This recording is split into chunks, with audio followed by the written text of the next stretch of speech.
welcome back to my channel. I hope you're doing well. This video is going to be a compilation of different videos I've done in the past on the subject of Airbnbs. So how to set up your Airbnb, how to furnish your Airbnb, how to manage it from abroad, setting the right price and using promotional pricing, scheduled messages, and how to deal with difficult or challenging guests, and then also a video on my lessons learned. So I have over 100 videos on YouTube right now on various subjects around real estate and Airbnb. So I thought it would be a great idea to combine some of these videos into one video that you guys can watch and skip through. If you check down below on the timeline, you can skip to different chapters to the subject that you're most interested in. And my idea is will be kind of a crash course in Airbnb from the information I have on my channel. So if you're new to the channel or are looking to start Airbnb, hopefully this will be helpful to you in getting just a lot of information at one time about Airbnb and how to set it up and manage it. So let me know what you guys think. This is kind of a different setup for my videos. So let me know what you think, if you like it, if you don't, if you have suggestions, I'm always open to that. So let me know. And as always, if you have any questions, please feel free to leave them in comments. Hi guys, welcome back to my channel. I hope you're all doing well. If you haven't yet, please take a moment to subscribe, like, and comment on the video. This video is going to be about how to set up an Airbnb to really be successful. So right now, a lot of people are opting to stay in Airbnbs versus hotels because they get privacy. They're not really close to other guests and they can come and go as they please and just really have a lot of privacy.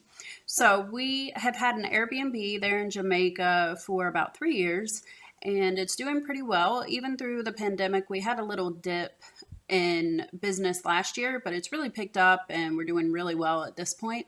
So I just wanted to share some tips. I know a lot of you are interested in buying real estate in Jamaica and at some point might put your property on Airbnb. So some of the things that I've learned that have really helped us out with the listing and the home to get good success are, first off, on your listing, make sure you have good pictures, try to get the best lighting you can.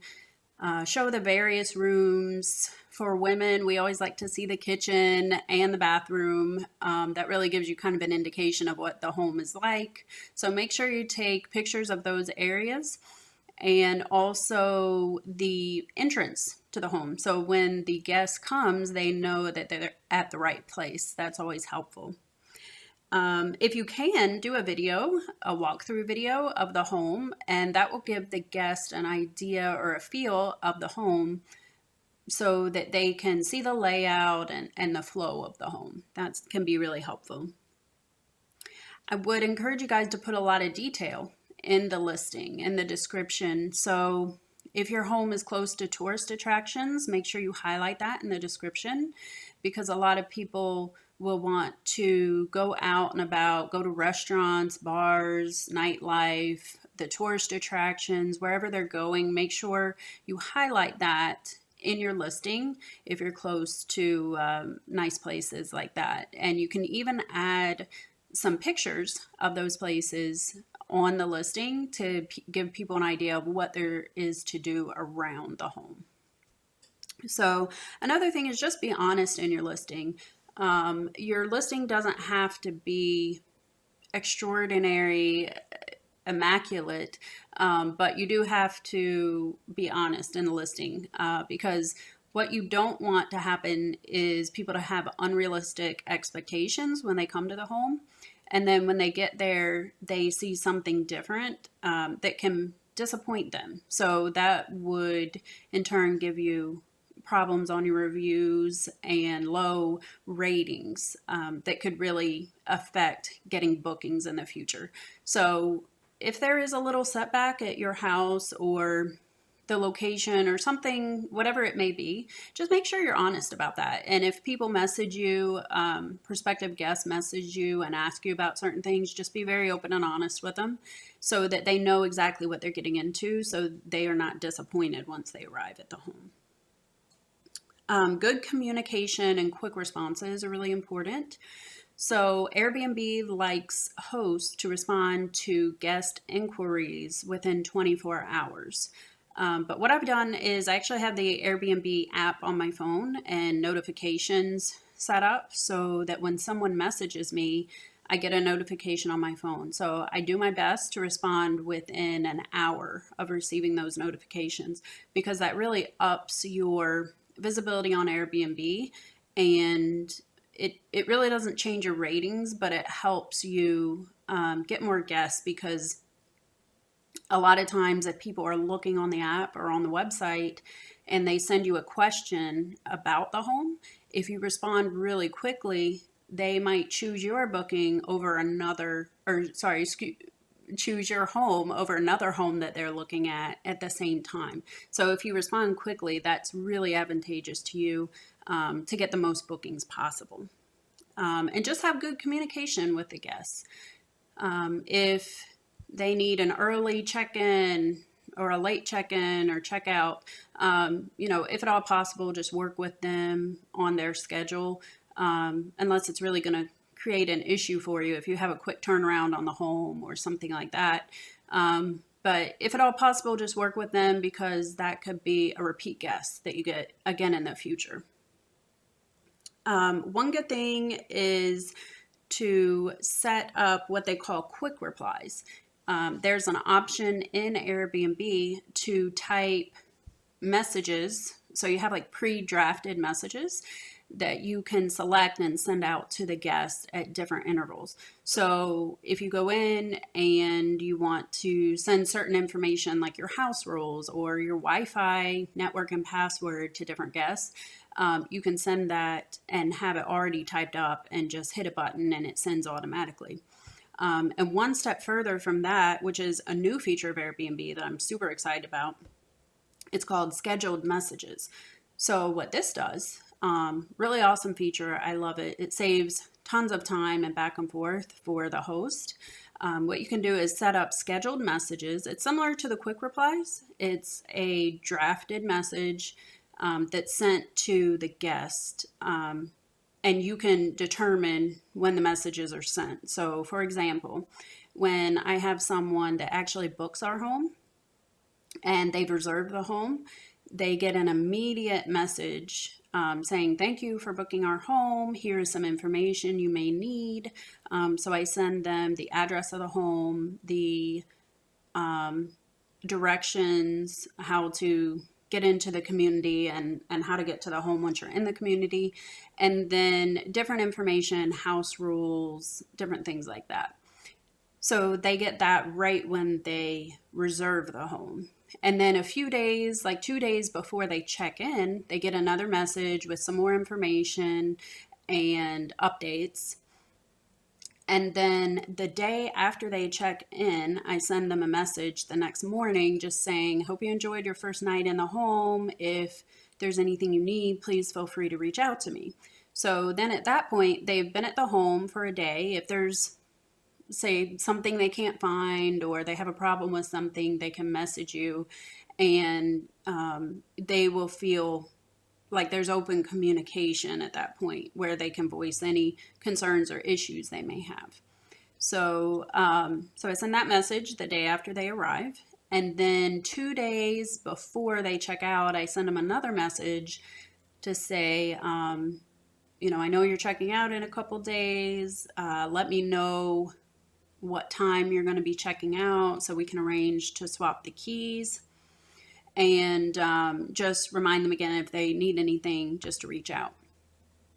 So then the last message I send, which I think is a really great idea, especially if the guest was really good and left your home in order, 3 days after they check out, I send them a message saying, thank you for staying. Hope you enjoyed your time at the home. And if you ever return to that area and need a place to stay, please keep us in mind. And I offer a small discount to return guests. So it's a great way to generate more business, return guests, And I usually send it 3 to 4 days after they left. So it gives you an opportunity to get your house cleaner in there and make sure the home was left in good order. So if for some reason you have a guest that wasn't the greatest, or they broke things, or whatever the case may be, you can always halt that message if it's someone that you don't want for a return stay. But 98% of the time, everything's good and you would love to have that guest back again. So those are some of the things that have really helped us generate a lot of business on Airbnb and keep pretty consistent guests. So I'd be interested to see if you guys run an Airbnb, what your advice would be. And if you have any questions, please leave them in the comments. Thanks, guys. So this video is going to be about how to manage an Airbnb from abroad. So if you watch any of my videos, you probably know we have a home in Hall, just outside Ocho Rios, Jamaica, but we live in New York. So we manage the Airbnb from abroad, which can create some challenges that you wouldn't have if you were actually there physically at the home. So I wanted to give you guys some tips. I know a lot of my viewers are looking to buy in Jamaica and rent out on Airbnb from abroad. So hopefully this will be helpful to you guys. So one thing you definitely have to have is what I call a house manager. So this is someone that will coordinate cleanings of the home, make sure the landscaping is good, meet guests to swap keys. If there are any problems during a guest stay, they're a great resource that's there physically that can help. On Airbnb, they call them co-hosts. So you might see that term on Airbnb. But just someone to really take control of the house, watch out for it, and just keep an eye on things since you're not there. So one good example of this is about a week ago, I noticed that the power went out at our house in Jamaica, and I knew because the camera went off and the internet was down. So I called the house manager and asked her if she was out and about, if she could just drive by and check and make sure everything was good, because I wasn't sure exactly how long the power had been out. So my main concern was that the fridge would be off for a while and the ice would melt and create an issue in the kitchen. So I asked her to specifically check on that for us. So it's really good to have somebody very reliable, trustworthy there that can check on these things for you. The house manager we have, she's family pretty much, and she keeps an eye on everything from cleaning to landscaping, any work that needs to be done. She's really good at telling us like proactive things. For example, if you're Jamaican or have been to Jamaica, you know that a lot of houses have grill on them. So we're really close to the ocean. So the grill occasionally has to be scraped down, like sanded down and reprimed and repainted. So she let us know recently that that needs to be done because it's starting to peel. So you just want somebody that's really going to keep an eye on things and let you know of things that you wouldn't know otherwise because you're not there. So aside from a house manager, I would say a housekeeper. So someone to keep the house very clean. I've been using the same person for 3 years. She's really great. And on Airbnb, we always get really good ratings on the cleanliness of the home. So she does a really great job of keeping things clean. So just make sure that whoever it is, they're reliable, they're able to go on the days that you would need them, and that they do a really good job to keep the place clean.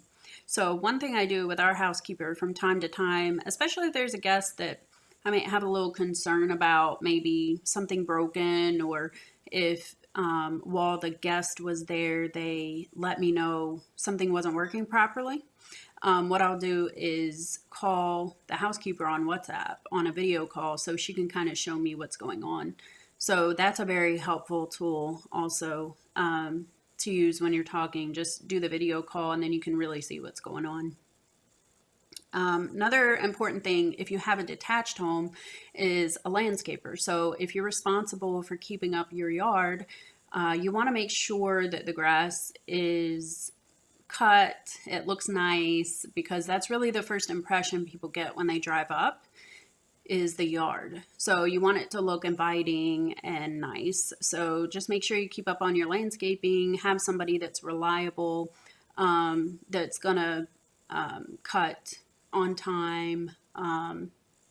You can either set them up, schedule them like every 2 weeks, something like that, or if you have, it really depends on how much rain there is, especially in Jamaica. Sometimes you don't need them every 2 weeks. So it's good to also work with the house manager on that. And actually, our house manager schedules our landscaping because she goes to the house and sees when it needs to be done. So that's a really great way to handle that. And then also you want to make sure you have a handyman that can just fix minor things around the house. For example, recently we had an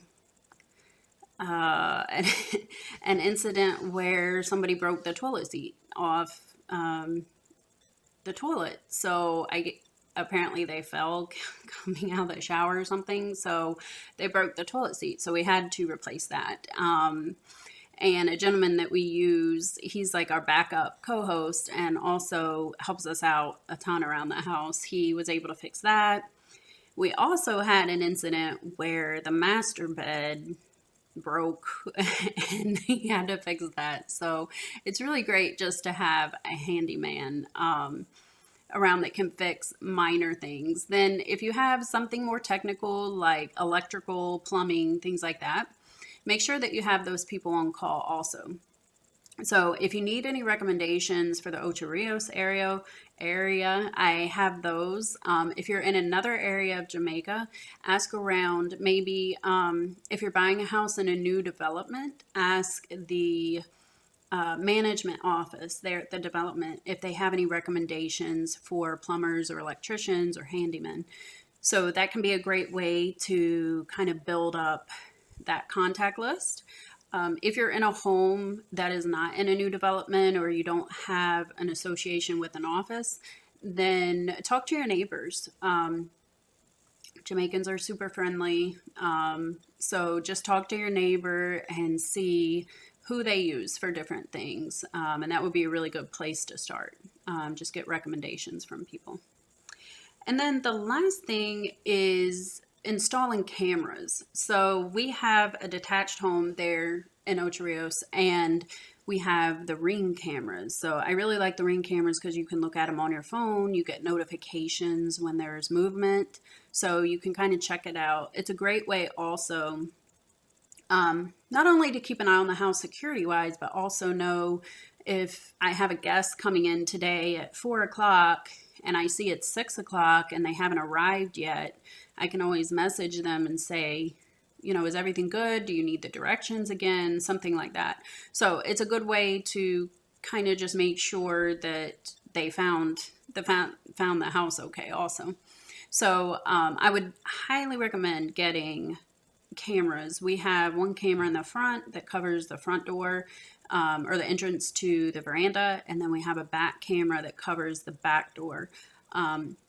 And you kind of have to use your discretion on this. So we have our home completely grilled. So all the windows and doors are grilled. So you're not going to have someone break in unless they put a lot of effort into it. So we feel like having one camera in the front, one camera in the back is good.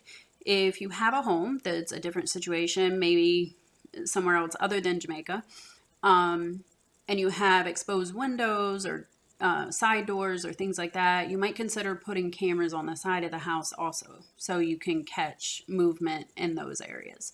So it really depends on the situation. Our home's in a 24-hour secured gated community, so we don't have a lot of concern on the safety side.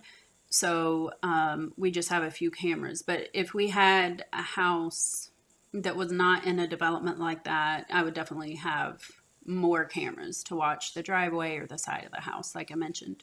So just use your discretion in that. Like I said, Ring is a great camera. It's easy to use and see what's going on from the US, and it's worked really well for us.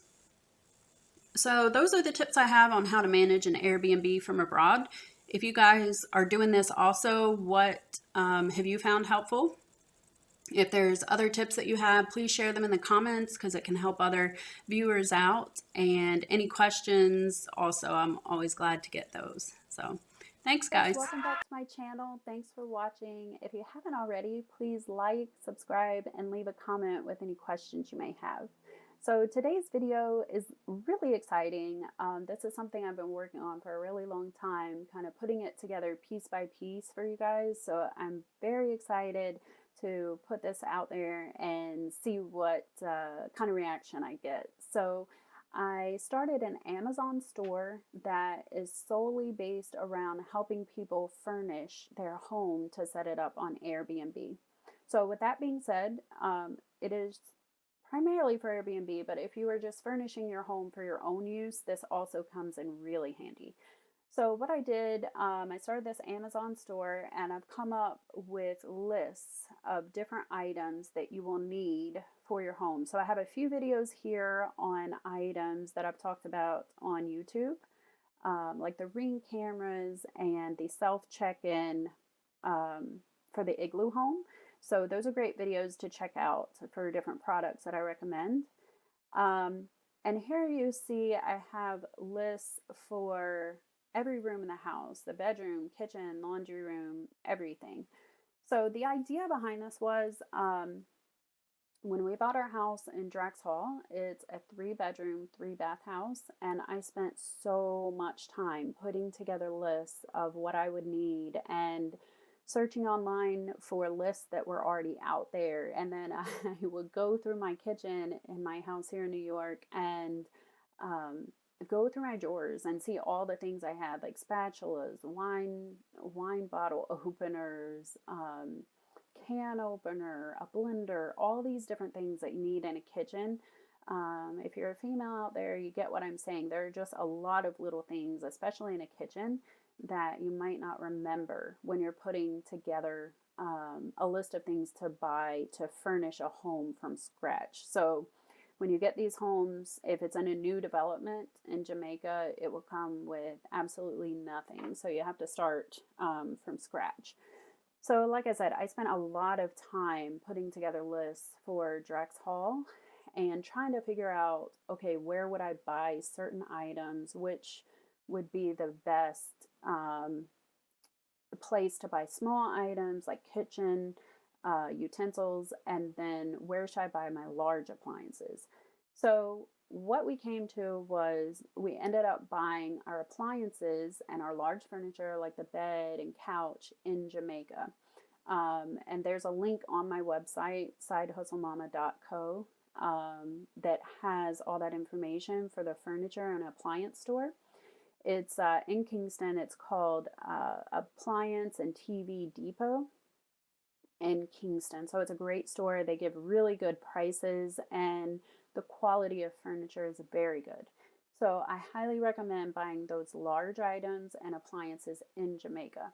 However, there are a lot of other things that go into the house, like linens, bedding, all the stuff for the kitchen, bathrooms, things for the laundry room, that you have to buy as well. So I highly recommend buying those things on Amazon. And what you can do is ship them in your suitcase when you go down, like your extra checked bag.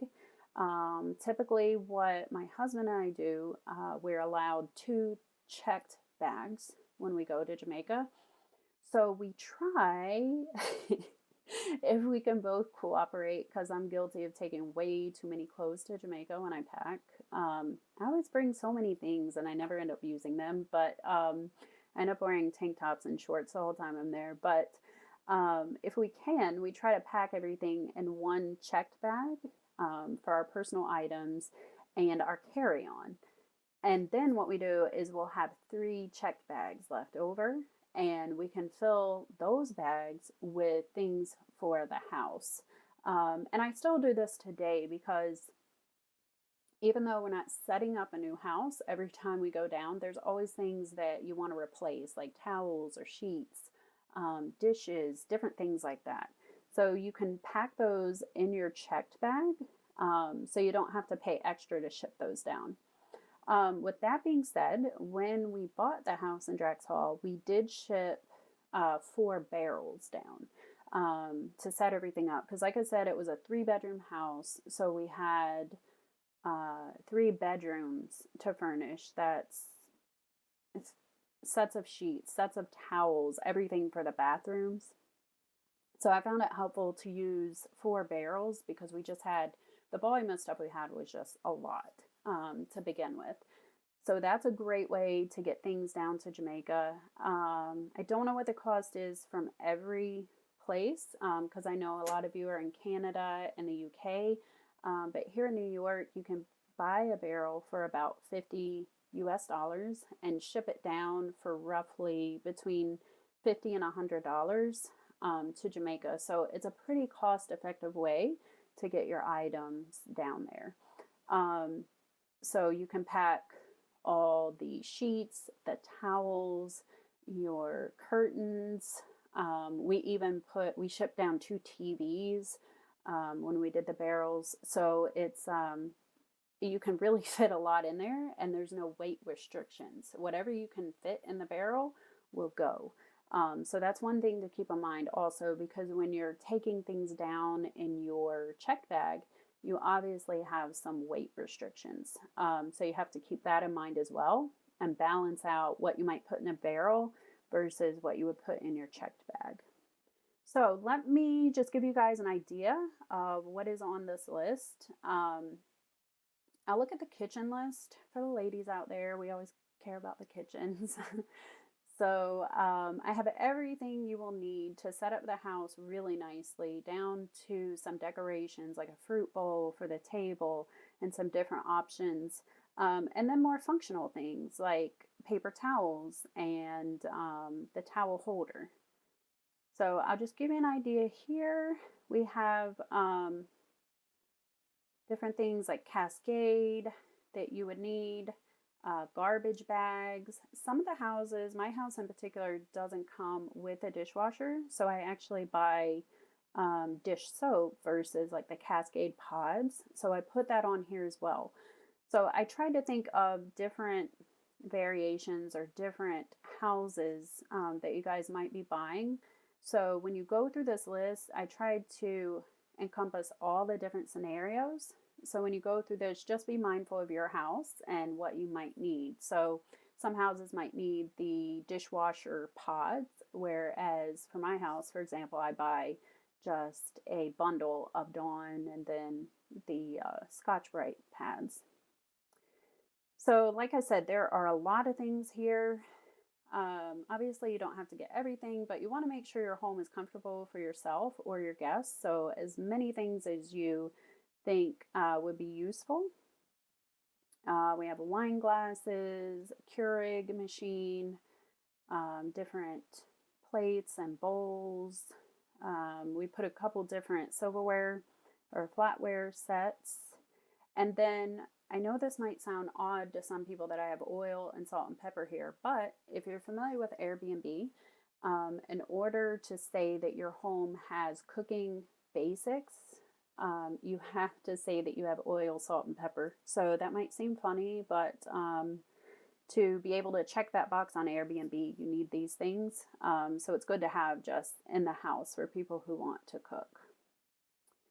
All right, so the laundry room, I'll show you this list. We have things like dustpan, Swiffer. I really love that for my house because I don't like to mop. So I find the mop is just really, I'm not accustomed to it. It's not something I grew up with. So I really like the Swiffer. It's very easy. It's very effective. We have the tile floor like most houses in Jamaica, and it works really well. So if you just sweep and then use the wet Swiffer, it works really well. So I'm kind of partial to the Swiffer products. They're really good. So we have some of those there. Windex for the mirrors and if you have a glass shower, and all the things you need for the washer and dryer. And then obviously right now it's really important to have Lysol wipes to clean everything really well in between guests. So we have an iron and ironing board. So a lot of great things for the laundry room. Another thing that I thought was cool, all the houses in Jamaica pretty much have a veranda. So I put some items here that would really dress up the veranda as far as lighting and rugs. So I thought those would be fun. They're outdoor rugs that really just dress up the space. And then another really important thing is security, especially if you're managing your Airbnb from abroad.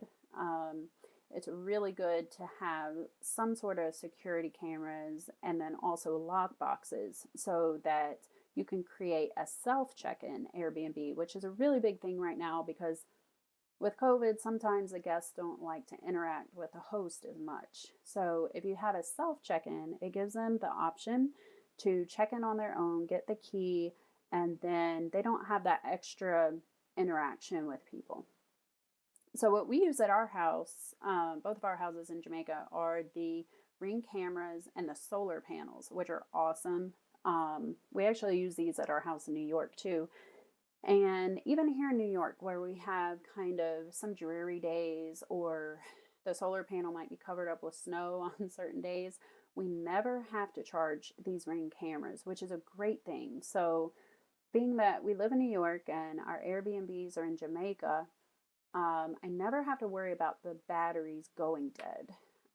So that's a really great feature of the Ring camera and the solar panel. So I highly recommend those. I have some other videos about this, but just so you guys know, we put one camera in the front to cover the front door and another camera in the back for the back door. That's kind of how we have it set up. Depending on your house, you might want some added cameras for the sides. We have all of our houses grilled, so I feel like that adds some extra security. But if you prefer to have them on the side of the house as well, then you can do that. And then these products, here is the Igloo lockbox that you can sync with your Airbnb calendar. It has been a complete lifesaver. It's completely automated. The code for the lockbox gets sent to the guests 24 hours before they arrive, and it expires on the day they leave. So you as the host don't have to worry about setting up a new code and putting in the proper date, or maybe you mistype something and then the lockbox doesn't work. It totally takes all the guesswork out of this and makes it so easy. So this is a lockbox that we put around the grill at our houses. And then if you have a house that doesn't have a grill, some of the newer houses that they're doing now, like we visited Ocheria's Country Club and Pyramid Point when we were there in Jamaica. Beautiful developments, very modern. They do not have grills on the veranda. So this lockbox here wouldn't be a good option for that sort of house. So they do have another product that is the keypad entry. So you can add this to your house as well for security. So those are some really great items. I also want to show you the bedrooms. Just so you see some of the things, like I've got everything from the curtains to the curtain rods, different decorative pillows, things, wall hangings, lighting, all these different things that I put together. The details, it's a lot. I remember when I was trying to furnish the house in Drax Hall, it's just a lot to remember and put down on a list. So I'm really hoping this helps you guys out. And then also the bathroom. There's certain things you need for the bathroom. So shower curtains, the little hangers for the shower curtain, and then the caddy that goes over the shower so you can keep your shampoo and things. This is a great thing I love. Both my husband and I like to listen to music when we're in the shower, so this is a great option. It's a waterproof speaker that works off Bluetooth, so you can hook it up to your phone, listen to your music, and you don't have to worry about, your phone getting wet or something like that. So we have some other things here, like the hand soap and dispensers. Obviously, toilet paper is very important for the bathroom. Um, Also, another thing on Airbnb that's really great is having a hair dryer. So there's a certain distinction. I think it's for business travel, where if you one of the things you have to check is that you have a hair dryer in the house. So that's an important thing to know and add in. So little things like that, where you get distinctions on Airbnb for certain items, I've tried to add those in, like the hair dryer for work travel. Also, the self check-in is essential to have the designation for business travel as well. And then, like I mentioned in the kitchen, the salt and pepper and oil, you have to have that to say that you have cooking basics or essentials. So these are some of the items that I have on the list. Also, some miscellaneous things that I thought were helpful. Ceiling fans, the upright fan, and then a garden hose. That's very helpful also. And then your welcome mat. So I tried to add in everything you would need.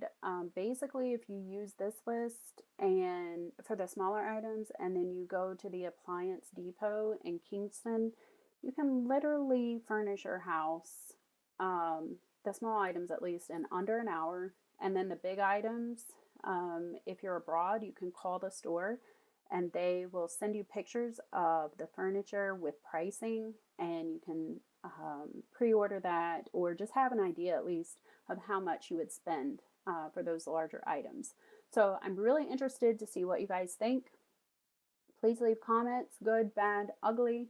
I want to hear it all because I really want to make this list something that's very usable for you guys and something that will make your life so much easier.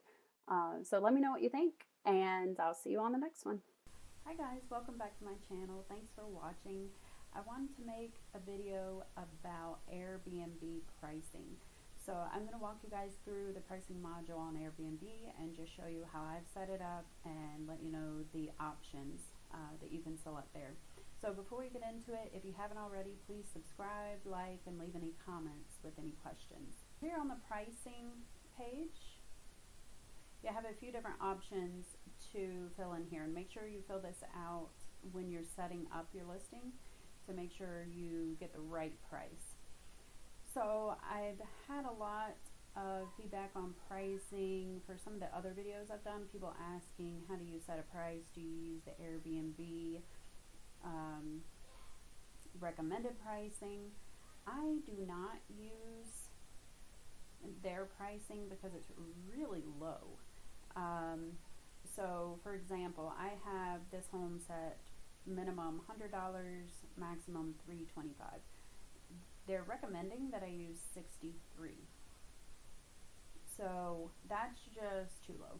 In my opinion, it's way too low. It's a 3-bedroom house, 3 bathrooms, all the amenities. There's no way I'm giving it away for 63 bucks unless you're family or something. So I would suggest using your pricing. You want to make sure it's not too high. I suggest looking at comparable homes in the area around your home to see what they're charging. And my strategy has always been to look at the other homes in the area and be just under them. So you have that competitive advantage, but you're not too low. There's always going to be some people that go with the recommended pricing. So I just kind of ignore those, but the homes that are priced reasonably, I just go right under that. So right now I have it set from 100 to 325, and that is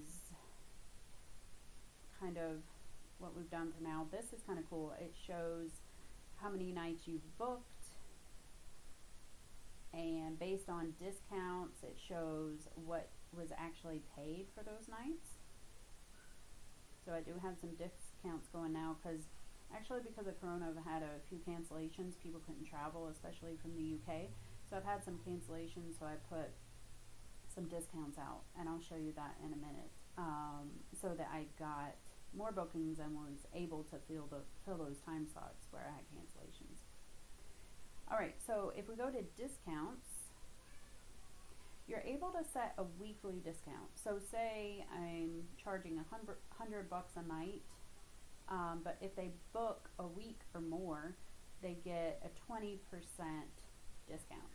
So, and it tells you here, your average price with a 20% discount is $560 per week. So make sure that this fits within what you want to make with these discounts. And things to consider when you're looking at price and these discounts especially. Make sure that you take into consideration things like your bills. So like for example with our house, we pay the internet and cable, the electric bill, which in Jamaica can fluctuate quite a bit. So that's always something that I keep in mind. Sometimes the bill can be quite high. So you want to keep that in mind and make sure you're going to make money off renting the house, that you're not going to be losing. So make sure that you keep all those things in mind. Of course, the mortgage and any maintenance fees. If you have a yard that you have to keep up, any of those fees you want to keep in mind. Right, so that's the weekly discount. I have a 20%. For the monthly, I have a 30% discount. It says average price with the 30% discount is $2,100.28. So they have a tip here for 45%, but I go with the 30. That's kind of where I'm comfortable. So one thing to let you guys know here, a month is considered 28 days or longer. So it doesn't necessarily have to be, for example, July 1st through July 31st. Any 28-day stay or longer is considered a month. So if someone books 28 days or more, then this monthly discount will apply. So just something to keep in mind. All right, so the fees, this is super important. So make sure that you have a cleaning fee, whatever the cleaning fee is that you want to charge here. Make sure it covers for the place to be properly cleaned and anything else. There is a place here to add extra guest fees. I don't have any, but if for some reason you have a fee that you want to put there, make sure that you add that in. I personally don't like to add in a lot of fees because as a consumer, I really hate it when I see something is $10 and then you have 3 different fees that they add in and it ends up being $15. Like, that's really annoying as a consumer. So I try not to add a lot of fees. That's just my personal preference. So the only one I've added is the cleaning fee, which is very standard on Airbnb. The listings always have the cleaning fee. And that's something that's hard to roll in to a nightly fee. Which I considered in the beginning, but say someone stays for 5 days, the fee would have to be much higher, and if they stayed a month, then they might overpay. So it's easier just to have the fee as a separate line item. Alright, so you can also set trip lengths. So the minimum stay I have is 3 nights. Maximum stay is pretty much forever, 1,000 nights. So I think that was the maximum I could put. So we're open to long-term stays. So if someone wants to book for, say, 6 months and those dates are available on our calendar, they would be able to do that. You can also set custom trip lengths if you would like to do that. And then calendar availability. This is really important, guys. So the advance notice. This is saying if you want to book my place, I need at least 2 days notice. You can edit this. I'll show you here. So you could say same day, at least 1 day notice, 3 days notice, 7 days notice. I've picked 2 days because I feel like that's more flexibility for the traveler, and at the same time it gives me enough leeway to make sure that the place is clean, to make sure that there's no issues. So I suggest something like 1 or 2 days. Same day is pretty quick unless you are there on site managing it yourself. That's sometimes hard to do. So I found that for us in our situation, 2 days works. But if you get into your property and renting it on Airbnb and you find that you can do it quicker, then that's great. That gives more flexibility to the traveler and you could get more bookings with that. So preparation time, I block one night before and after each reservation. So for example, I have a guest that's leaving on July 8th. Then I can have that night and the next day to prepare, and then the next guest could come on the 10th. So I have that one day in between to get it cleaned and turned around. And especially with COVID, it's nice to have one day in between to let the house air out, because I think that makes people a little more comfortable. All right, so availability window, I say all future dates. You can edit this to 12 months in advance, 9 months in advance. If you only want people to be able to book your home 12 months in advance, then go ahead and make this selection, because if someone's planning a trip for a year from now, they would be able to book. However, if you say you only want bookings 6 months in advance, then you're only going to get bookings up until that point. So that's important also to keep in mind. If there are any restricted check-in days, that's important. So for example, if you don't want people checking in on a Sunday, you can check that here. I leave this blank because people travel on any day of the week, and I feel like I will get more bookings if I leave this open. So that's my suggestion, unless you have a really good reason why you don't want somebody checking in on a certain day. So those are all the pricing and availability options. Like I said, this is just my recommendation on my experience with our home in Jamaica. So I think it's really important to set this criteria, and then as you get more used to managing the home, figure out what works best for you, because depending on your situation, you could be using totally different settings than I am. But I hope this at least explain them to you and how to change them and where to find that information. So if you guys have any questions, please leave a comment, and I'll see you next time. Thanks. Hi guys, welcome back to my channel. Thanks for watching. This video is going to be about how to set up promotional pricing on Airbnb. So this is something that I've used a lot in the past, and it's been very helpful. So I wanted to share this with you guys quickly. So if you haven't already, please like, subscribe, leave a comment with any questions. So what I'm doing here is I'm in my Airbnb account.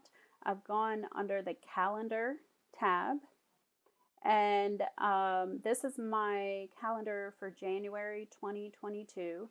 I have here, this red bar represents days that are already booked by guests.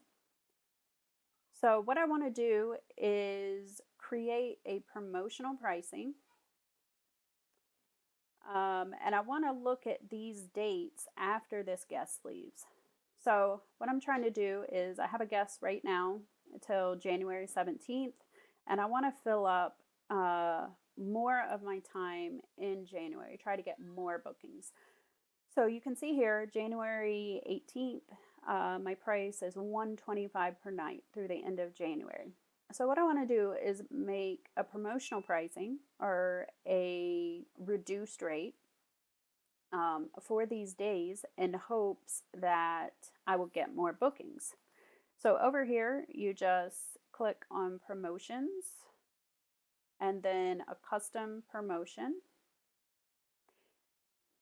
So what you can do is select the dates. I want to select the 18th to the 31st.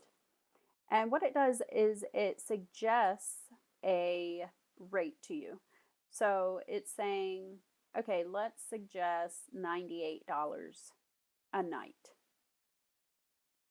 And this would be a savings of 18% to your guests. And if you do this, there are perks that you get. So the new line item on your price breakdown, you'll see the savings there, or the guests will see the savings there. There's a strike through styling on search pages and your listing. So what this does is similar to here. It has the 119 marked out and it says $98. So as a consumer, we're kind of programmed that we want a deal. We never want to pay full price for anything.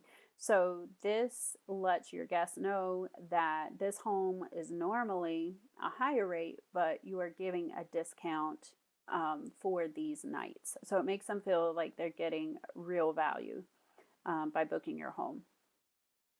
And then it also has a special call out on your listing page, meaning that it shows as a promotional pricing. So it draws in more viewers when they enter their search criteria. And then there is this option here where it says placement and emails to guests. And what that does is anyone who's viewed your listing, they will Airbnb will send them an email saying this host has lowered the price for your dates. Would you like to book? So that's a really great function. You don't get that at 18% though. You actually have to go to 20% off, and then you see it change to a check mark here.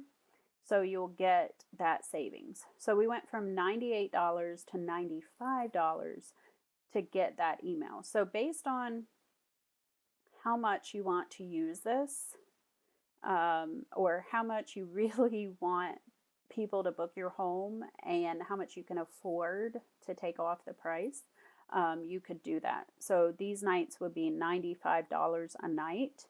And if you want to apply the promotion, you just click apply.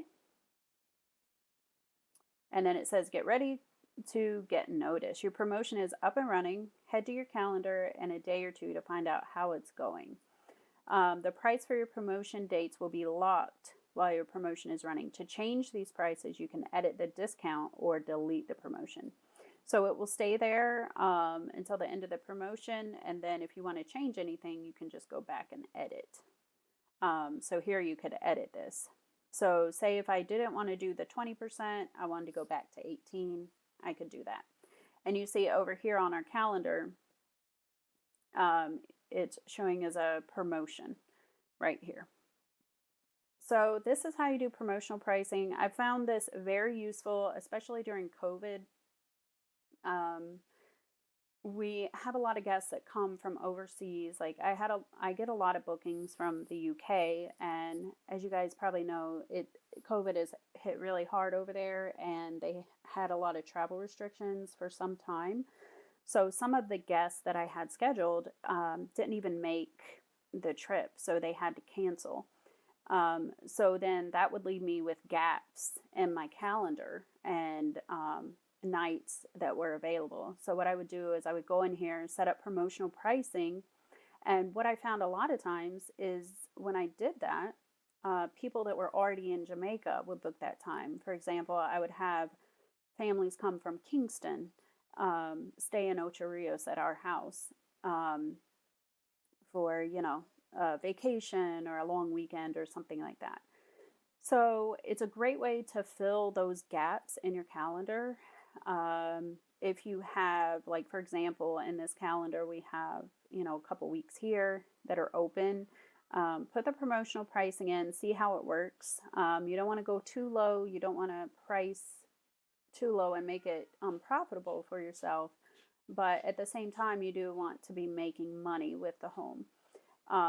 So this 20% off will definitely generate some interest in the property and help me to fill those dates. So it's very useful when you have cancellations or gaps between guests. So try this out, guys. Let me know how it works.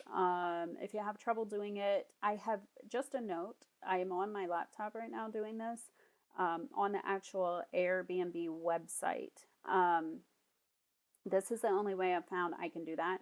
I have searched high and low on the mobile app because I usually use Airbnb on my phone on the app, and I have not found this option. So if it is there, it's hidden very well because I've searched for it. But if you log in to the website, you will be able to find this under calendar, and it'll be this section off to the right on promotional pricing. So yeah, if you're trying to find it on the mobile app, don't get frustrated, just go to the website. So let me know what you guys think. How does this work for you guys? Does it help you get more bookings? And let me know your thoughts in the comments. Thanks. Guys, welcome back to my channel. Thanks for watching. If you haven't already, please subscribe, like, and leave a comment with any questions. So I was doing some research this week on different pricing on Airbnb, and I was looking at different areas of Jamaica, and I do this a lot just to see what areas would bring the most revenue. So for example, if I was looking to buy a property in Jamaica, where would be the best place to buy an income property to make the most revenue through Airbnb? So I look at this a couple times a month and just look at different properties and pricing. So I wanted to kind of let you guys know what I found, because I feel like a lot of you are looking to buy in Jamaica either short term or quickly or in the future. So I want to let you guys know where I think would be a really good place to buy. So of course I looked at Ocho Rios because we have a house right outside Ocho Rios in Drexel. So that's one of the places I looked. Another location that I'm really interested in is Kingston because of all the development going on there. It's the center of business in Jamaica, and there's a lot of new development and business commercial development which will bring money to Kingston. So that's always of interest to me as well. And then Negril. I've only been to Negril a few times, but I really love it. It's beautiful. I think they have the most beautiful beaches in Jamaica. Just my opinion. Sorry if somebody thinks different, but I really like the beaches in Negril. And it's just more relaxed than say Ocho Rios, because Ocho Rios is very touristy with all the attractions like Dunn's River, Mystic Mountain, Dolphin Cove, all of these things.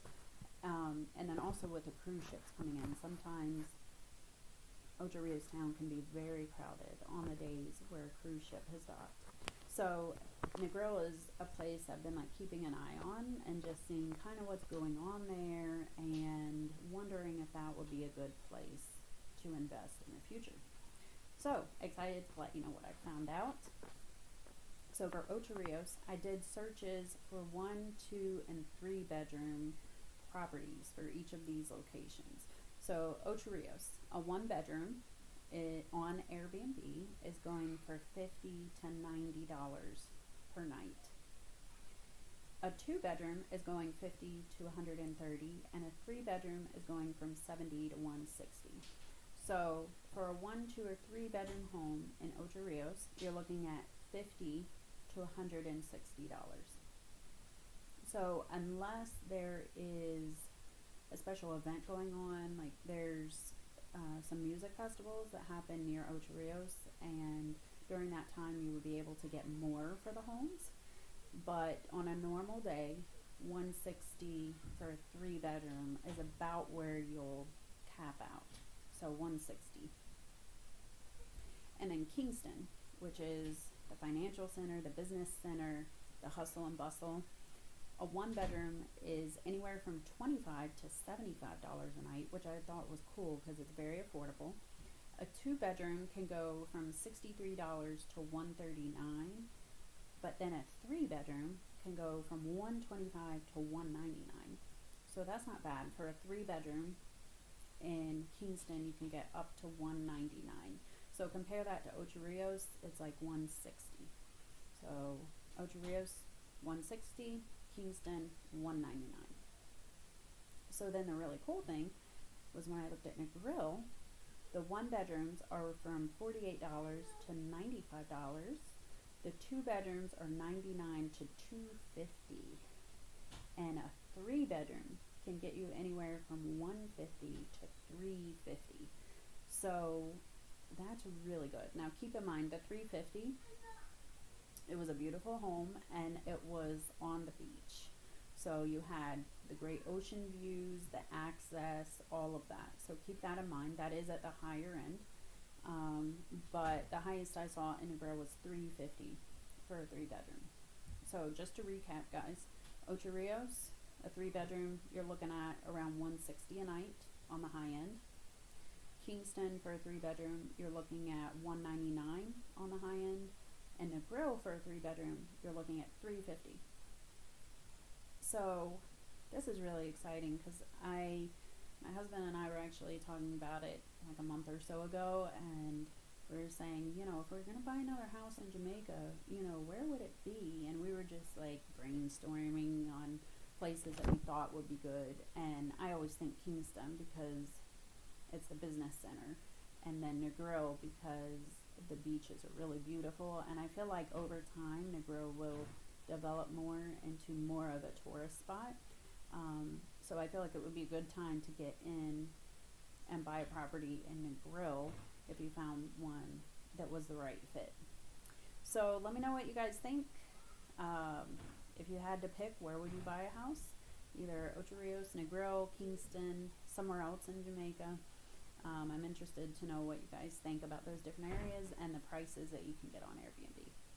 Thanks, guys. Make sure you like, subscribe, and leave a comment if you have questions. See you next time. Hi guys, welcome back to my channel. Thanks for watching. Please be sure to subscribe and like, and if you have any questions about the video or have some feedback, please make sure to leave a comment at the end. So this video is going to be about Airbnb, which is something that I've been doing for about 3 years with our house in Drexel, just right outside Ocho Rios. So I wanted to share something with you guys that's really cool. Airbnb has added a new feature to their dashboard. So any hosts that use Airbnb, this could be really beneficial for you.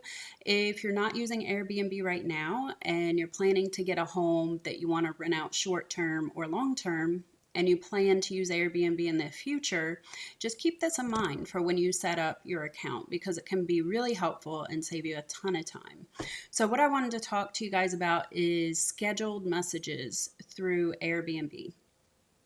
So the way this works is when you have somebody that's looking at your property on Airbnb, they can send you messages through the app, and those come directly to you, and you can respond with any questions they may have. They might ask different things like, where is the home located, in reference to a certain resort or a certain area of town. So you can respond to them. So those would be very specialized messages for each guest.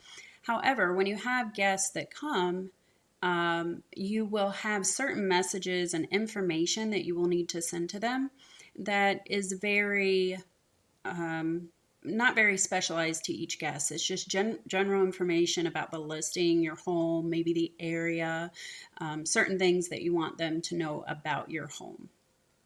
So schedule messages is a great way to communicate with the guest on this level. So when you're on your dashboard, you just go to inbox, click on inbox, and then you click on scheduled messages, and this section will pop up. So I do have a few scheduled messages here already. So what I wanted to do is kind of show you what I do for my listings and what may work for you, and then you can tweak it for, however you see what fits best for you. So I have one message that I send out. It's called "Thanks for your booking," and I include house rules in this message. So if I click on this message, so the name of the message is "Thanks for your booking" and house details. This will not be seen by the guest. This is just for you as the host to get an idea of what this message is about. So then you have an area here where you write your message, so you can add details about the home.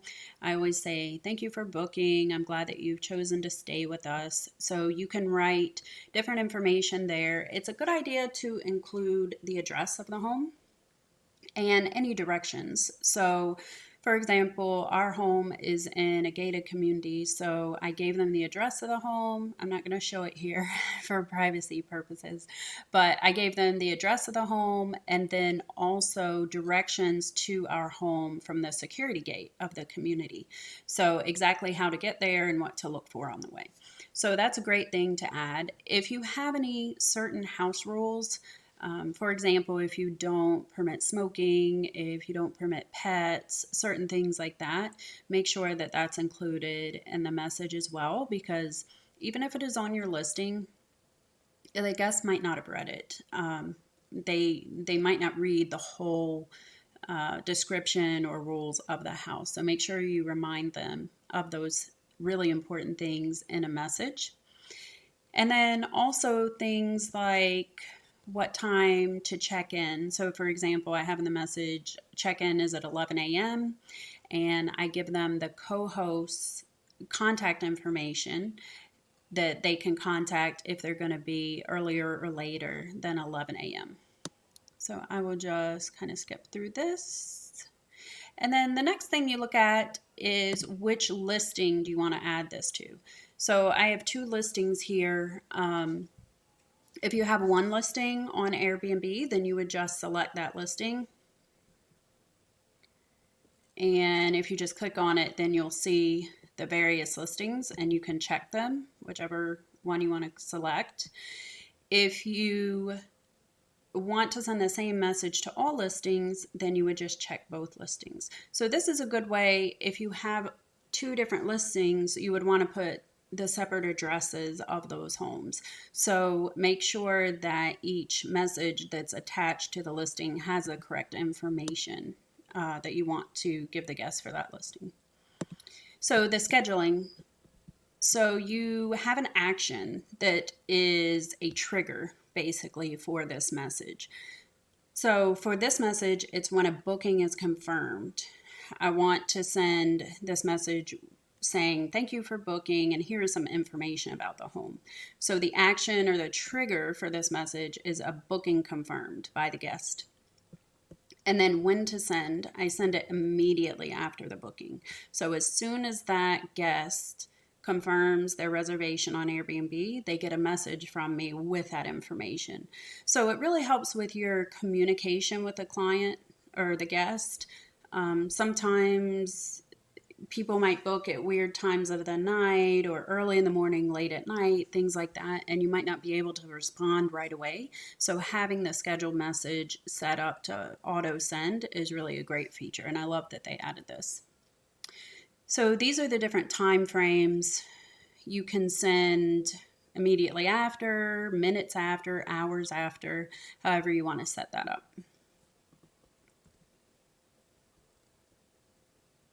And then if for some reason you want to delete the template, you can do that there. So that is the booking confirmation. And I have some other messages here. I'll show you the name of the message. There's a little excerpt from the message and then the schedule of the message. So the next one that they would receive is check-in info. So I send this 2 days before check-in at 10 a.m. So this is a message saying, hey, just a reminder, here's the address of the house, here are the directions, here's the co-host information, just as a refresher to them. So they have that information closer to the time that they're actually traveling, because sometimes people book months in advance. So they might have forgotten that information, deleted it. So sending it to them a couple days before check-in can be really beneficial. And then something I do the night or the day after their first night, I send them another message and just say, excuse me, just say, I hope your first night was good in the house. If there's anything I can do, please reach out to me. And that message is sent 1 day after check-in at 10 a.m. And this just lets the guests know that you're still communicating with them, that you haven't forgotten about them now that they're in the house and you've received your money. You want to make sure that they know you're still engaged with them and you're ready to communicate. So that's a great message to send. And then checkout info. So I send this 1 day before checkout at 10 a.m. And this message basically says, I hope you have enjoyed your stay. If you need anything prior to checking out, please let me know. And I remind them that checkout is at 11 a.m. And if they need to leave before or after that, that they can contact the co-host to meet them and swap the keys. So that's great message to send, just to kind of reiterate the co-host information if you do use a co-host. And then something I recently added is a message here that I send 3 days after checkout. So this is a message that I thought would be really beneficial to try and get repeat guests at the home. So it basically says, I'll open this one because I don't think there's any real critical information here. So I said, I trust you have made it safely home. I'm sure you're already missing Jamaica. If your travels take you to Draxhall in the future, we would be glad to have you stay with us again. And I let them know we offer an extra 5% discount above any other discount that might be applied at that time. To returning guests if they book within 12 months of their original stay. So I send this to guests that, were really good and that we would want to host again, because it's really great to get return guests because you know more what you're getting. With the Airbnb, it's kind of a roll of the dice. You have some really awesome guests, and then you have some that are, fine. And then you have some that might be a little more challenging. So when you get really good guests, it would be great if they come back. So sending them this message, it'll let them know that you really appreciated them staying with you and invite them to stay again and give them a little discount as an incentive to book with you again. So those are the messages that I have set up right now. They came out with this new feature literally like a week or two ago, so it's something new. I'm still playing around with it a little bit and figuring it out, and I will probably add more messages over time, but I'm kind of just testing out these few to see how it works and make sure the timing of it is good and everything, there's no issues and everything's working well. So I hope this was helpful to you guys. Let me know if you use these scheduled messages, if there's a different message that you send that you think is really nice. I'd be glad to hear about that because it might be something I would add to my list as well. So thanks for watching, guys. If you have any questions, please leave them in the comments, and I'll see you next time. Hi guys, welcome back to my channel. Thanks for watching. If you haven't already, please subscribe, like, and leave a comment with any questions you may have about the video. This video is something I've been thinking about making for a while. It's about Airbnb and how to manage difficult guests. So if you have your home on Airbnb for any length of time, you will probably encounter guests that might be a little more troublesome than others. So when you sign up for Airbnb and become a host, I would say 80% of the guests you get are great. Somewhere between good and excellent, right?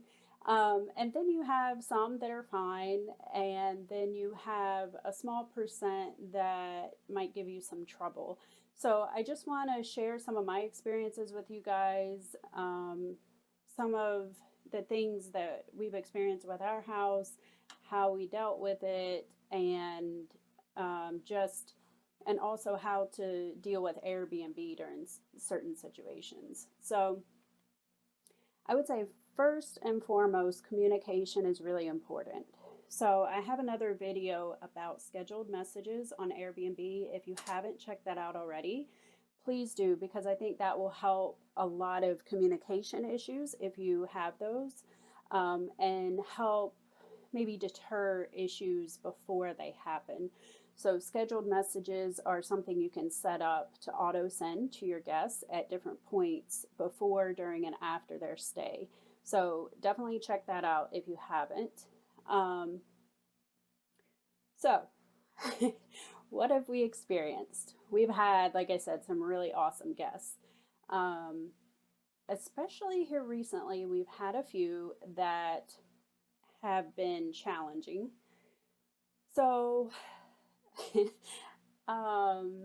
most recently, we had a guest that came, and from the moment she stepped out of the car, and I know all this because it was caught on our Ring camera, and let me just preface this by saying, I don't know why people act a certain way when they see cameras around. I guess they think they're fake and that the things they do won't be caught on camera, but cameras are real, and I see all the craziness that goes on. So I'll just preface it by saying that. So from the minute this guest stepped out of the car, she was complaining, and our normal check-in time is 4 p.m. and she texted me at 12 o'clock on the day of check-in and said that she wanted to check in at 1 o'clock. So I said, okay, I'll do my best to have the co-host there early because we were expecting her later in the day. So the co-host got there about, I think, 1:30. So she was already mad about that. And then she was cursing at my co-host and just being very, very rude. So that didn't start off so great. It was a bad time from the jump. And then throughout her stay, she caused more problems. She locked herself out of the house, but I know from watching the video footage that she did not lock herself out of the house. She just was using the wrong key. So just very weird things happened with that guest, and she sent very rude texts to myself, the co-host. She called me cursing at me, and I'll tell you right now, I'm not going to deal with that. So I don't care who you are. So if you call my phone and you're cursing at me, you're not going to probably get the phone time that you're looking for. So this was when she apparently locked herself out of the house. So I said, okay, I'll have the co-host come let you in because she had a spare key. And she continued to curse at me. So I said, okay, I'm going to call the co-host now and you have a good night. And I'm hanging up now. And I hung up. So then she called me back a few minutes later and continued to curse me out. And I said, okay, I'm hanging up now. And I didn't answer her calls for the rest of the evening. She called me like 3 more times. So when you're dealing with these people, crazy people, it's really best just to say unemotional, because what they're looking for is to get a rise out of you. They want you to be combative, I guess, and argue with them, which is never a good idea. You're trying to run a business. Give them the benefit of the doubt. If they have concerns, try to deal with them the best you can. Like, for example, this lady says she locked herself out of the house. I sent the co-host over there to let her in. By the time the co-host got there, she had found her way into the house again. And then when the co-host got there, she proceeded to curse at her again. So you just got to realize some of the people you get, they're not the greatest, and you just deal with them the best you can and move on from it. What I personally do is I make a list of people like that I don't want to host again, and I keep that list, and if they ever tried to book the house again, I would reject the booking because it's just not something I want to deal with. So that was a recent one. And then we just had a guest that left probably about a week ago. And when she left, we had a bunch of missing items in the kitchen. We had all the washcloths in the house were stolen, except for 2 that were so badly stained that we had to throw them away. Even when we bleached them, they couldn't be used again, so we had to throw those away. They stole the bath towels from the bathroom, drinking glasses, all kinds of stuff from the kitchen, and one of the toilets was inoperable. So through Airbnb, you can request money from a guest that stayed with you. So I put all the information together for the repairs, replacing the items, and sent it to her as a request. And of course, she denied it. She didn't want to pay the money. And she told me I was trying to scam her out of money and that the house is a horrible place to stay and it was dirty and all this kind of stuff. So what happened is she declined the request. So then it went to Airbnb. So then I was dealing directly with Airbnb, which I prefer anyway, in that kind of situation. So I was dealing with Airbnb and I gave them all the information, copies of invoices, copies of the repairs that the plumber made to the toilet, things like that. And actually, this morning I got an email that I'm getting the money back. So when you're dealing with Airbnb, they're going to ask for a lot of information if you create a claim to get money back. So make sure that you keep like receipts, any invoices you have, things from repairmen that come. Um, and I would say just make sure that you have either your housekeeper or your co host, or if you're hosting the place yourself, make sure you check everything thoroughly. Check crazy things you wouldn't think about, like the washcloths.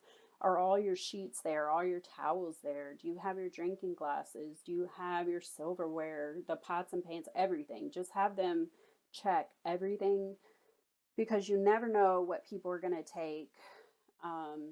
And they I don't know why people think they can just steal stuff from a house, but it's something they do.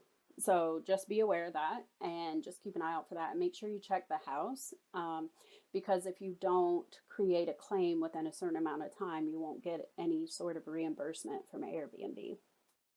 So that's some of the things we've dealt with lately. Earlier on, a few years ago, we had some people that were just very dirty. Like one lady, she had a baby with her, and when the housekeeper went, she found multiple dirty, stinky diapers that had been shoved under the couch in the living room. And then you have people that will clog up the sink with all kinds of nasty things, or the toilet with just things we won't even talk about. So just be aware of that. If it happens, like just do with it the best you can. Unclog the toilet, unclog the sink, clean up the smell. Usually when I have people that are like that disgusting, I don't let them book again because they just have no respect for people's spaces or their house. So you can make that determination. If it's something that really rubs you the wrong way, you just don't book with them again. If it's something that is damaged or missing, make sure you create the claim and request the money from the guests within a reasonable time. I would say within a week of them staying. And I would say make sure that any of your communication you have with the guest is very non emotional and factual.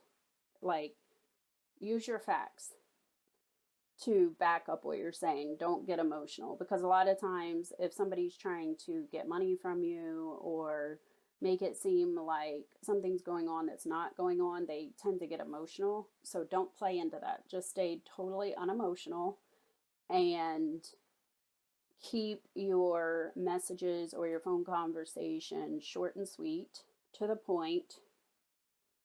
The less fluff, the better. A lot of times it's better to say less in these situations. So keep it polite, keep it cordial, fact based. Try not to get emotional and just deal with whatever situation comes up the best you can. And then just keep notes of different guests that you would prefer not to book with in the future. So that's some of the things I've learned. Like I said, it's a small percentage of the guests that come. Most of them are awesome. I would be glad to have them back anytime. So just let me know if you guys have some experience, interesting stories about Airbnb guests. Leave them in the comments. And I hope this was useful for you guys. If you are hosting on Airbnb or you're looking to do it in the future, just be aware that some of these things might happen and you're going to come across challenges, but you just deal with it the best you can and move on to the next guest. So thanks for watching, guys. Please be sure to subscribe, like, and leave a comment. I'd love to hear you guys' stories. Bye-bye. Hey guys, welcome back to my channel. Thanks for watching. If you haven't already, please subscribe, like, and leave a comment with any questions. This video is going to be about Airbnb and lessons that I've learned over the 3 years being a host. It's kind of a mixture of what I've changed now versus from the beginning? And if I had to set up a home again, what would I do differently? What would I change after knowing what I know now? So, the first thing that people have questions about on Airbnb is pricing. How do you price your house? So, I have another video about that. So, you guys should check it out. But one thing that I've learned is you, of course, want your price to be appealing to guests. But at the same time, you want to make sure you're covering all your expenses and making money, or it's just not worth doing. So that was my initial thinking when I set up our Airbnb. I need to make sure it's a good price, but that we're also making money. So those are really the only two things I took into consideration. And I checked out other listings in our area, in our subdivision, to see what people were charging. And I kind of went off that, as well as how much money we needed to make to be profitable and to make it worth the while. So that's what I did in the beginning. Now I've learned that after 3 years, sometimes when you price a home and you give really good discounts, and you have people that are staying at your house. For example, the normal price I have on our house, it fluctuates between probably 100 to 125 per night. That's the normal pricing.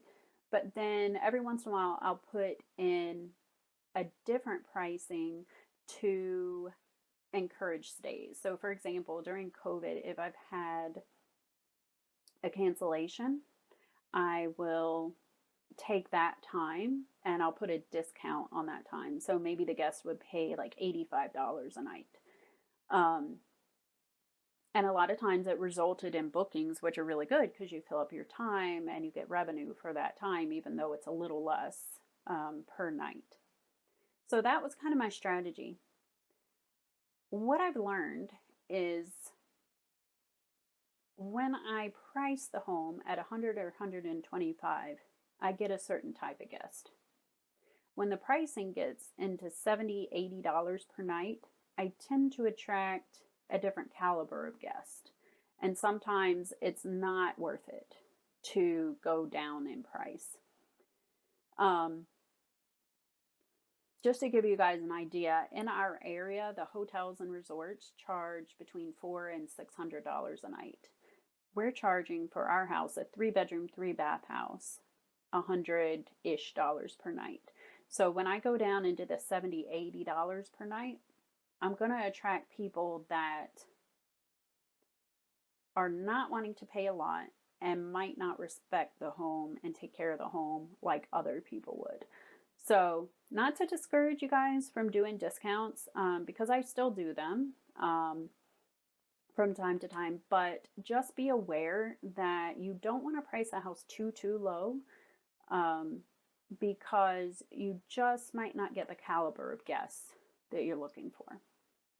So another thing that I wanted to touch on is the furnishings in the house. So to give you guys a little background, we bought our house in Drax Hall near Ocho Rios.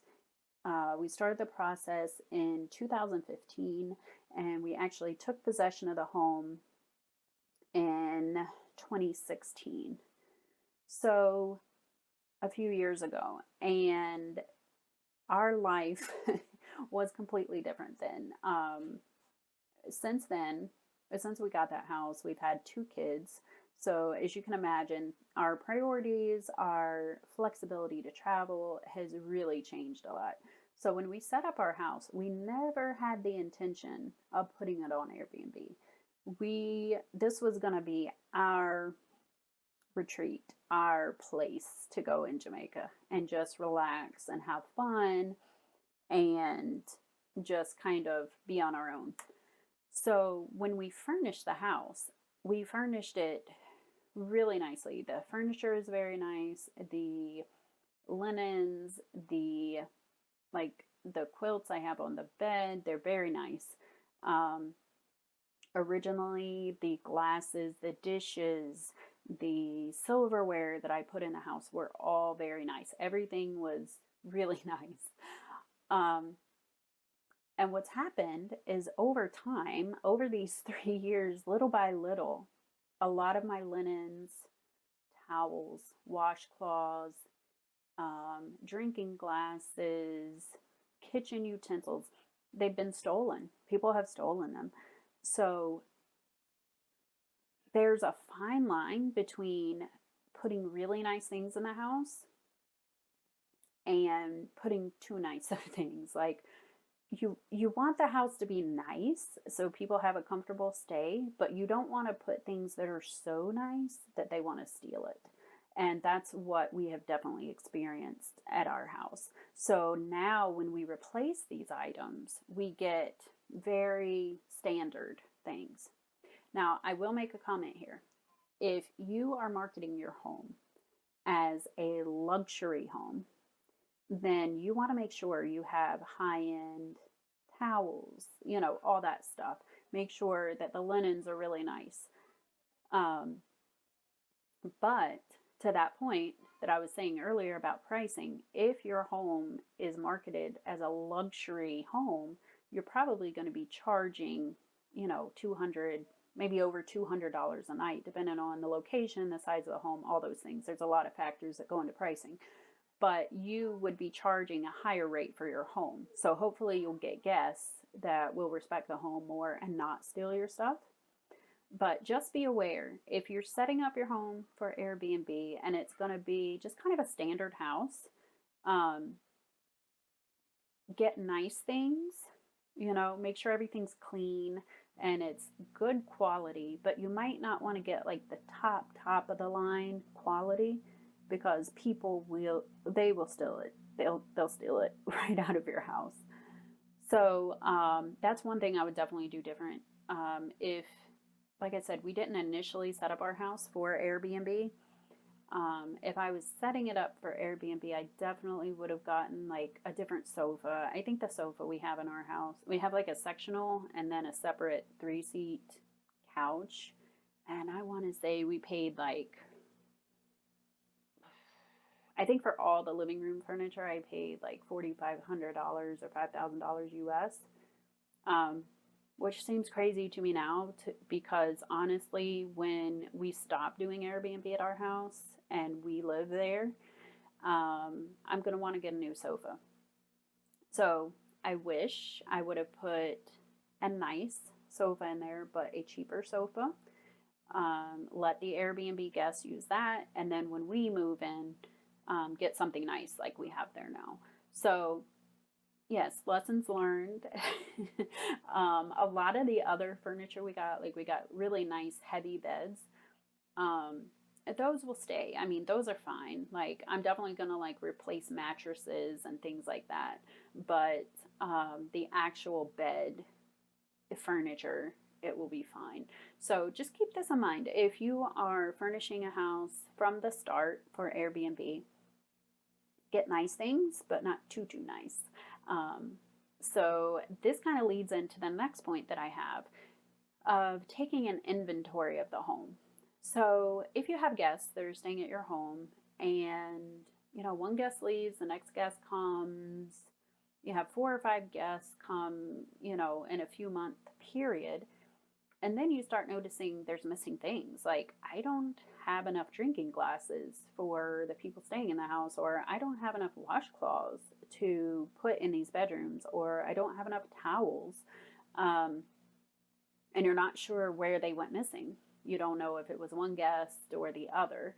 So what I really suggest is certain things like sheet sets, pillowcases, bath towels, hand towels, washcloths, drinking glasses, plates, pots and pans, all these things that are like small and easy to put in a bag to carry out. Make sure that you have an inventory of those. You know how many you have in the house. And at the end of each stay, make sure that your housekeeper, yourself, your co-host, whoever is managing the house, takes a quick inventory of all this stuff. Make sure you have, 10 washcloths, 8 towels, whatever it may be that you have in the house. Make sure your silverware is complete, your knife set. What else? like small appliances also. If you have, another thing I would say is if you have a lot of cleaning supplies, if you have like a surplus of cleaning supplies, if you buy them in bulk, because what I tend to do is when I go down, I'll buy the big packages of like Tide, the pods, or dryer sheets. I'll buy the big boxes and take them down, and I leave them for the housekeeper. Um, if you have a lot of stuff like that, make sure, if you want to leave some out for the guests, of course, that's good, but then make sure you lock up the rest of the cleaning detergent, or if it's Dawn or whatever it may be. If you have a bunch of hand soaps that you have there, make sure you lock those up because people will steal those too. You always want to make sure that there's enough for the guests, but not an excess. Because if there's a lot of stuff there, they'll say, oh, these people have, enough hand soap for 6 months. I'm just going to take 3 bottles of it and they won't even miss it. And you probably wouldn't unless you were keeping track of it. So if you have one cabinet in the kitchen or the laundry room that you can store these type of things in and lock it, that's a really good idea. Because then when your housekeeper goes to clean, or you have to replace a hand soap in the bathroom or something like that, you'll have that stuff there to use, and it'll deter people from stealing it. So the checklist is really important for those things, and then the other items that I mentioned. So those are some of the lessons I've learned while hosting. I will say my experience is probably different than some others because I have co-hosts, a house manager that manages the house, because we live in New York and our Airbnb is in Jamaica. So I'm not like physically there. So I think my experience might be a bit different, but I think the same principles apply whether you're hosting your place yourself or you have a co-host. Doing some of these things might make it a bit easier on you, and make sure that when the guests come, they have everything they need, and there's no missing items once they leave. So hope this information was helpful to you guys. If you have any questions, maybe other things that you think might be a good suggestion or anything like that, please reach out to me in the comments. I'd love to hear from you guys and answer your questions. So make sure to subscribe and like, and I'll see you guys next time. Hi guys, thanks for watching this compilation video on Airbnb setup and management. If you made it this far and you haven't subscribed yet, please feel free to do that if you found the information useful. And if you have any questions, please let me know. I would be glad to help you out with anything I can.